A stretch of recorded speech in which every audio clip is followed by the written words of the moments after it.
Assalamu alaikum. Alors, comme a dit Oussada, je ne vais pas intervenir en arabe, parce que des fois, c'est l'Oustad. Et à vrai dire, c'est difficile d'intervenir après des brillantes présentations qui m'ont précédé. Et sincèrement, tout a été dit.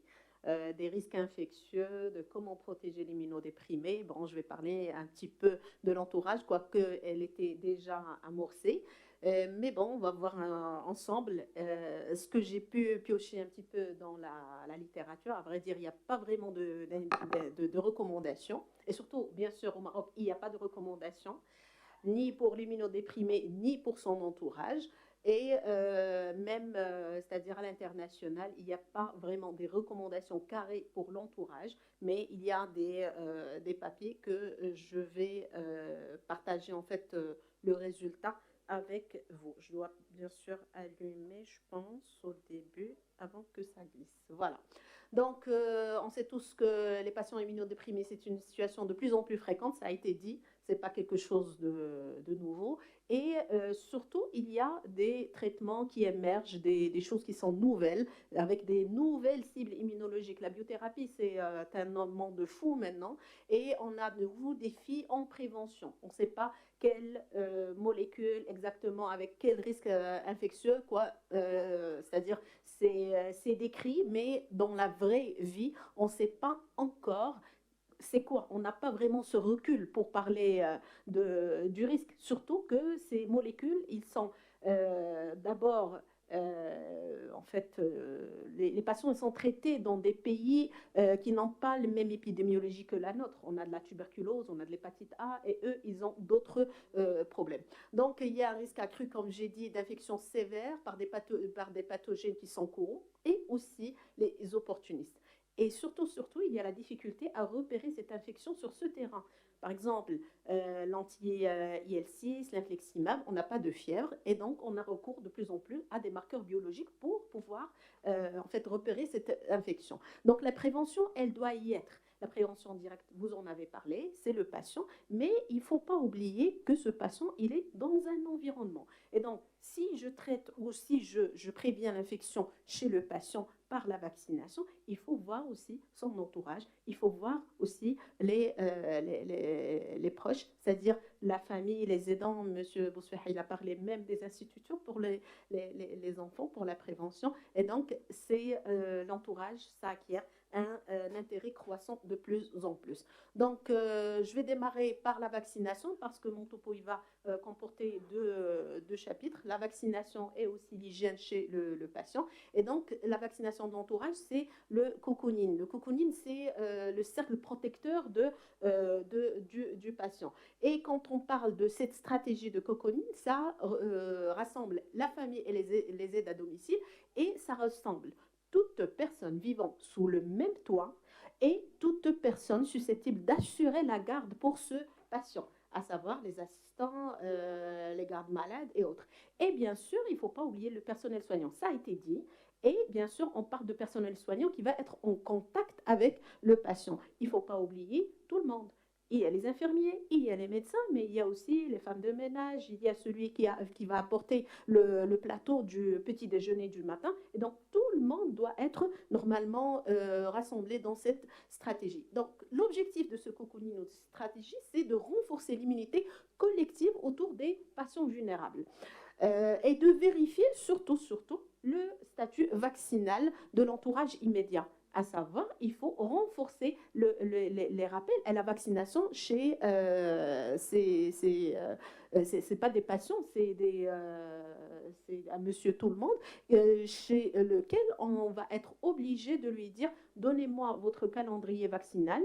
En général, personne ne fait ce rappel, ok, même nous, les soignants, malheureusement, et il devrait normalement faire ces rappels. Mais malheureusement, au Maroc, on n'a pas de calendrier pour les adultes jusqu'à ce jour. Et donc, quel calendrier appliquer? Normalement, on se rabat sur les calendriers en vigueur ailleurs. Donc, je vais commencer par les recommandations pour la vaccination des contacts proches concernant les inactivés, les vaccins vivants inactivés. Je veux dire, les vaccins inactivés. Ils sont recommandés universellement pour les contacts proches, Les cibles prioritaires, ça a été dit, la grippe, le pneumocoque, la coqueluche, les infections, bon, le pneumocoque, le Covid-19, et il ne faut pas oublier l'hépatite B. Le vaccin de l'hépatite A, s'il y a une transplantation d'organes ou s'il y a un risque d'infection par l'hépatite A, il est présent. Donc au Maroc, il y a une épidémiologie particulière, comme on a dit, et on est à risque. On est un pays où il y a beaucoup d'hépatite A, mais il ne faut pas oublier de vérifier le statut. Ça veut dire il faut voir est-ce que le proche, il a déjà fait l'hépatite A, et est-ce qu'il a des anticorps qui sont là. Et aussi pour les patients qui reçoivent l'iculizumab ou encore qui sont porteurs d'un déficit en properdine ou en fraction terminale du complément, ils sont fragiles par rapport au méningocoque. Donc, il faut vacciner l'entourage par le méningocoque. Donc là, il n'y a pas de problème. Mais là où il y a le dilemme, c'est les vaccins vivants atténués. Le dilemme, c'est de protéger les individus et le risque de transmission. Ça a été dit et redit. Je vais juste rappeler des choses. Le polio oral, il est strictement interdit, bien sûr, dans l'entourage du patient. Et bien sûr, M. Bousféha l'a dit, le PNI au Maroc, il se base toujours sur le polio oral. Donc, si on a un enfant qui va le recevoir, il faut normalement l'interdire et le remplacer par l'injectable, qui est tout aussi efficace. Et si jamais ça a été administré par inadvertance, il faut éviter le contact pendant 4 à 6 semaines. C'est-à-dire que cet enfant, il ne doit plus être sous le même toit que la personne immunodéprimée. Et si jamais vraiment le contact est inévitable, on est dans des situations où on ne peut pas séparer les deux personnes. Donc, il faut une hygiène rigoureuse après tout contact avec les selles, c'est-à-dire le changement de couche et autres. Et bien sûr, il faut éviter tout contact avec la salive. Ça veut dire même les ustensiles et la nourriture. On ne peut pas se partager, par exemple, des cuillères. On ne peut pas manger dans le même plat pour ne pas avoir cette transmission. Pour le vaccin VZV, il peut être reçu, bien sûr, je parle de l'entourage, je ne parle pas du patient, sans aucune précaution particulière, sauf si la personne vaccinée présente une éruption. Là, il est à risque de transmettre. Là, il faut éviter, bien sûr, le contact avec la personne immunodéprimée jusqu'à disparition des symptômes. On a le RER, on en a parlé, il faut que l'entourage soit vacciné. Ça veut dire soit la personne cible, elle a fait déjà la rougeole, mais il ne faut pas oublier la rubéole et les oreillons. Donc, si elle est protégée contre la rougeole, il y a les autres. Et bien sûr, s'il a reçu les 2 doses, il est immunisé. Donc, il ne faut pas en rajouter, sauf si la vaccination, elle est incomplète. Pour la grippe, je parle de l'inactivé. Il est à éviter parce qu'il y a le risque de transmission. Et si jamais il est reçu, 7 jours d'éviction avant qu'on reprend le contact. Parce qu'il y avait un bel article qui a rapporté 22 cas de transmission secondaire qui ont été rapportés dans une unité de soins où les soignants ils ont été vaccinés par le vaccin inactivé intranasal et puis ils ont transmis ça à des patients. Pour le rota, chez le nourrisson, il est obligatoire, bien sûr, pour protéger l'immunodéprimé. Mais il faut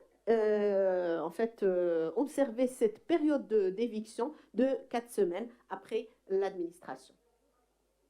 Donc les challenges, c'est quoi?